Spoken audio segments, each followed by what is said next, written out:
नमस्कार मित्रों। पृथ्वीराज चौहान की मृत्यु के बाद संयुक्ता का क्या हुआ? पृथ्वीराज चौहान की पत्नी संयुक्ता थी। पृथ्वीराज चौहान की मृत्यु के बाद उसकी पत्नी संयुक्ता ने जौहर करने का निर्णय लिया, लेकिन मोहम्मद गौरी का सेनापति कुतुबुद्दीन संयुक्ता सहित हजारों हिंदू महिलाओं को अपने हरम में रखना चाहता था। इसीलिए पृथ्वीराज चौहान की मौत के बाद किले के बाहर डेरा डाल दिया। लेकिन कुतुबुद्दीन के लिए सबसे बड़ी परेशानी ये थी कि उनके किले के बाहर एक विशाल खाई थी।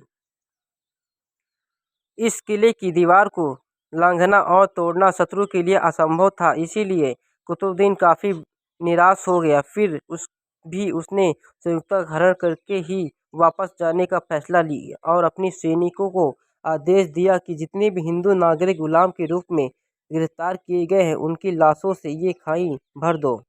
उसके बाद मुगलों की लाशों के ऊपर लाशें किले की दीवार घेरने का प्रयास किया।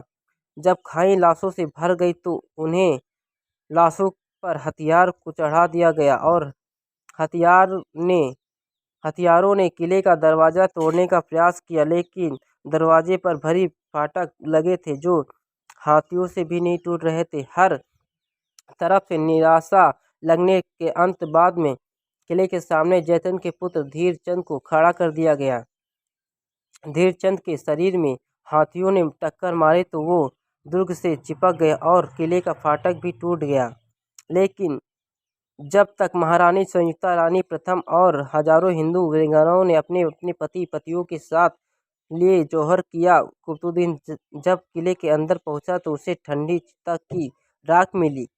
कुतुबुद्दीन वीर महिलाओं के बलिदान को देखकर हैरान हो गया। अगर आप हमारे चैनल पर नए तो चैनल को सब्सक्राइब करें, कमेंट करें, लाइक करें।